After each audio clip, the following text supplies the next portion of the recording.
Dragi bratje in sestre, dragi bratje duhovniki, vesel sem, da smo se v tako lepem številu zbrali ob spominu na žrtve vseh totalitarnih režimov, avtoritarnih sistemov. Prav se vključujemo v današnje molitve pri tej sveti maši. Med nami posebej pozdravljam nekdanjega predsednika Republike Slovenije, gospoda Boruta Pahorja, ki boste tudi slavnostni govornik v okviru te svečanosti po sveti maši. Potem lepo pozdravljam direktorja Študijskega centra za narodno spravo, gospoda dr. Tomaža Ivešiča, vaše sodelavce in vse vas, ki smo zbrani v ljubljanski stolnici pri tej sveti daritvi. V Parizu so postavili spomenik Francozom, ki so bili deportirani v nemška koncentracijska taborišča. Nad portalom stoji napis: odpustimo, toda nikoli ne pozabimo. Prav zato smo zbrani, da ne pozabimo, da ohranjamo spomin. Morda bi se dotaknil kdo ob tem stavku, da resnična krepost odpuščanja se namreč pokaže ravno tedaj, ko se človek tudi spominja. Če bi namreč mogli pozabiti, mu navsezadnje sploh ne bi bilo potrebno odpustiti, saj to ne bi bilo več nobenega razloga za to. Ker pa mu je zlo, ki se je zgodilo še predobro v spominu, zato more tudi iz vsega srca odpustiti. In prav to je odločilna točka odpuščanja. Nikakor ne gre za to, da bi pozabili, ampak za osvoboditev od notranje jeze, osvoboditev od resentimenta in želje po maščevanju, kar vse razjeda sleherno vlakno človekovega bitja. In to, da človek, ki ne odpusti, še vedno živi v krču žrtve, še vedno je suženj tistega, ki mu je storil krivico. Prav zato se spominjamo in odpuščamo. Odpuščanje v tem smislu torej pomeni v spominu obnoviti preteklost, jo s tem predelati in napraviti za del lastne zgodovine.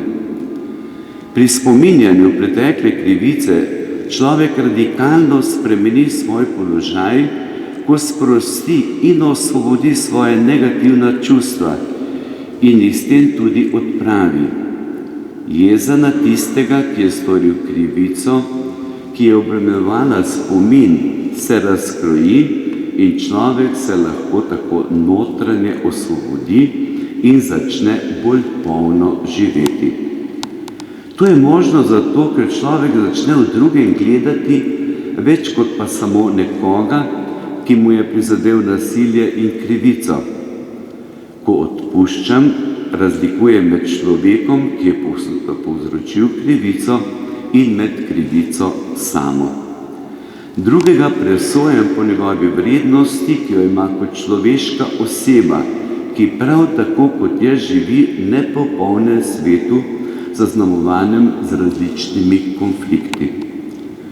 V ustvarjalnem dejanju spominjanja prikličem osebo, ki mi je storila krivico, pred oči duha, a obenem grem preko tega. V njem ne gledam več samo povzročitelja krivice, ampak ga dojemam na neki globlji ravni.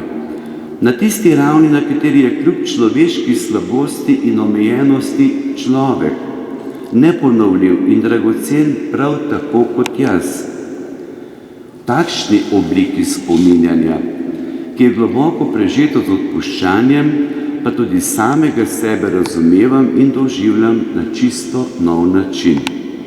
Ne le kot žrtev ali užaljenega človeka, ampak kot nekoga, ki se je sposoben dvigniti nad krivico. Odpuščanje je navsezadnje dejanje zaupanja, temeljno dobrost in dobroto človeka.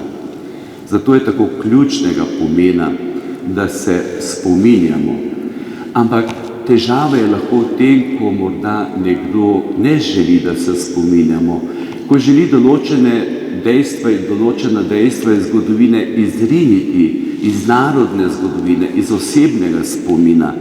Takrat pa nastane huda težava, zagrenjenost, kot sta to lepo izrazila Drago Jančar v svojem delu Temna stran meseca in o čemer je pogosto govoril tudi pokojni Jože Trontelj, predsednik Slovenske akademije znanosti in umetnosti, s katerim ste, gospod predsednik, veliko sodelovali in naredili zelo pomembne korake na poti sprave in spominjanja. Drago Jančar takole zapiše v Temni strani meseca: zadnji velik zločin totalitarizmov je bila indoktrinacija celih rodov otrok in mladostnikov, ki se vleče vse do današnjega časa. To je indoktrinacija upravičenosti nasilja. Komunizem in njegov totalitarizem sta zgodovina. Tako jo je treba tudi obravnavati. Toda, da bosta tudi v naši zavesti postala to, kar sta, se pravi zgodovina, si jo moramo najprej v celoti priklicati v spomin. In ko se bo to zgodilo, bomo razumeli, da ne smemo ničesar pozabiti. Še najmanj življenj, ki jih je ta sistem uničil ali poškodoval. Ne smemo, kakor nedavni preteklosti, še enkrat pasti na izpitu človeške solidarnosti in se predati brezbrižnosti, pa četudi je ta samo solidarnost v spominu, kar delamo nocoj. In stvari je treba poimenovati z njihovimi pravimi imeni. Tudi izvednosti o zablodah komunizma in slehernega totalitarizma raste jasna zavest o demokraciji, v kateri želimo živeti v Sloveniji, Evropi in po svetu. Zato imajo narodi s posebno travmatsko preteklostjo, kakršna je naša, pomembno moralno obvezo. Spomin na grozljive deviacije 20. stoletja moramo sprejeti kot neločljiv del naše dediščine.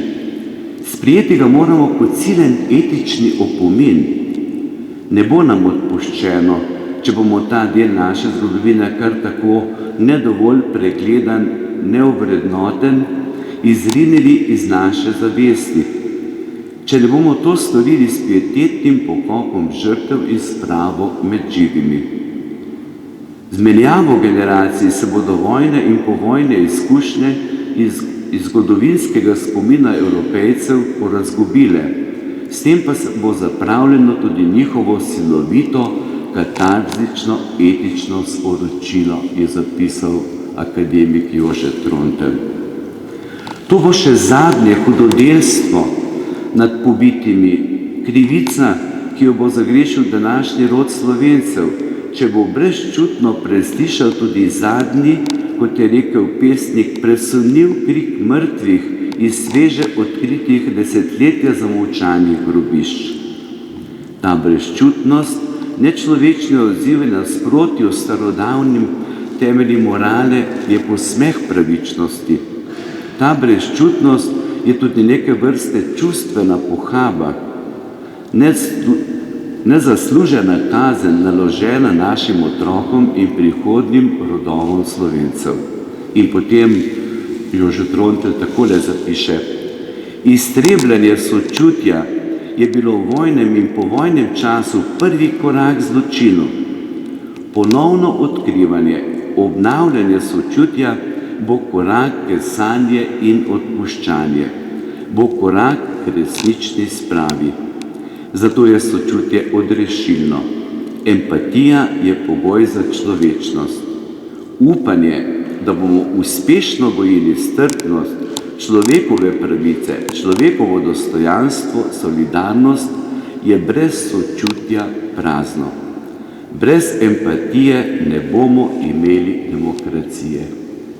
In ko se danes spominjamo, si želimo prav tega, da bi živeli v bolj demokratični družbi v Sloveniji, Evropi, po svetu, in globoko se zavedamo, kot je zapisal profesor Trontelj, če ne bo empatije, če bomo izgubili, pozabili, spregledali ta ključni trenutek našega očiščenja spomina, katarze, potem bomo zamudili zelo ključen korak v naši zgodovini. Zato je prav, da se nocoj in znova spominjamo, ne z užaljenost, resentimentom, maščevalnostjo, ampak spominjamo, da bomo iz tega zrasli bolj prečiščeni, močnejši, da bo med nami več sočutja, da bo med nami več temeljnih in vrednot. In prav to je jedro tudi evropskega projekta, v katerem živimo. Hvala Bogu, samostojni državi, Evropski uniji. Ampak tudi Evropa je na preizkušnji. Nedavne volitve v Evropski parlament so pokazale, da si Evropejci želimo, da bodo vrednote, iz katerih rastemo, žive, močne, trdne. Kajti zgodi se lahko nekaj in Bog ne daj, da bi se to v zgodovini ponovilo. Namreč, če ni osnovnega humusa, ne samo krščanskih vrednot, ampak vrednot v najširšem filozofskem smislu, vrednot, ki nas povezuje v eno družino, če tega ni, potem se lahko nek sistem kaj hitro spremeni v populizem, avtoritarnost ali celo totalitarno obliko nekega režima.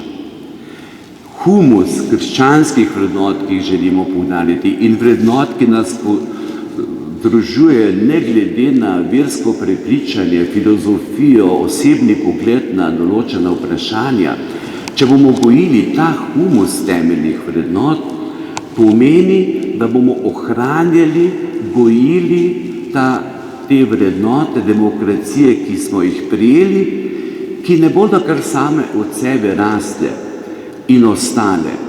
Lahko pride do dekadence tega, lahko izginjajo iz naših medsebojnih odnosov. Samo če jih znova in znova poživljamo, če imajo ta humus, bo to najboljši korektiv. To je zapisal papež Benedikt ali pa sedanji papež Frančišek, ko je govoril o demokraciji v Atenah. Če bomo ohranili te vrednote, je to najboljši korektiv, da se ne zaide neka družba v populizem, avtoritarnost ali različne totalitarne oblike. Zato smo še toliko bolj povabljeni, da najprej te vrednote živimo, o njih govorimo in ohranjamo, predvsem pa, da smo pri tem odgovorni in razumni.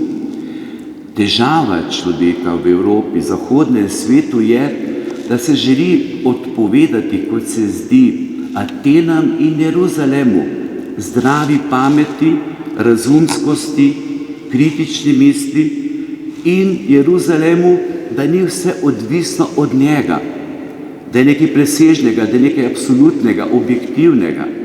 Če to dvoje izključimo iz naše misli, naših medsebojnih odnosov, Atene in Jeruzalem, potem je seveda pod vprašanjem tudi naša prihodnost. Zato bodimo ponosni in hvaležni na zgodovino, iz katere rastemo. Ne režimo si korenin, iz katerih rastemo. To je opomin naši družbi v Sloveniji, Evropi in predvsem v zahodni družbi.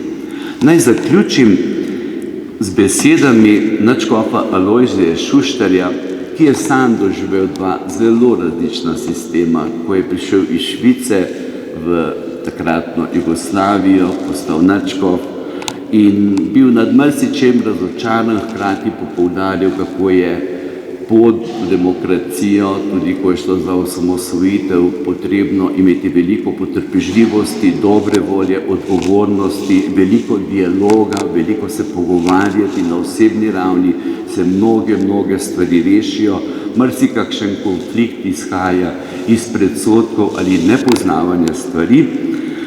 Leta 1991 pa je v reviji Komunijo takole zapisal: brez poštenega dela v službi, podjetjih, javnem življenju in uradih ne gre. Žal je etos na delovnem področju izredno upadel. Pomanjkanje ljudi, ki bi drugače mislili in drugače vzgajali kot komunistični diktaturi, se kaže na vseh področjih. Pred nami je velika in težka naloga. da dosežemo spremembo v vzgoji, osebnem mišljenju in odločanju. Po več kot 30 letih se zdi, da so še kako aktualne besede, ki jih je takrat zapisal nadškof Alojzij Šuštar. Bog nam daj modrosti, nam da poguma in moči, predvsem pa razumnosti in odgovornosti, da bomo vse storili, da bo demokracija rasla iz temeljnih vrednot, iz humusa vrednot, ki nas povezuje v eno družino. In če bomo to ohranili, potem lahko z velikim veseljem in zaupanjem gledamo v prihodnost. Amen.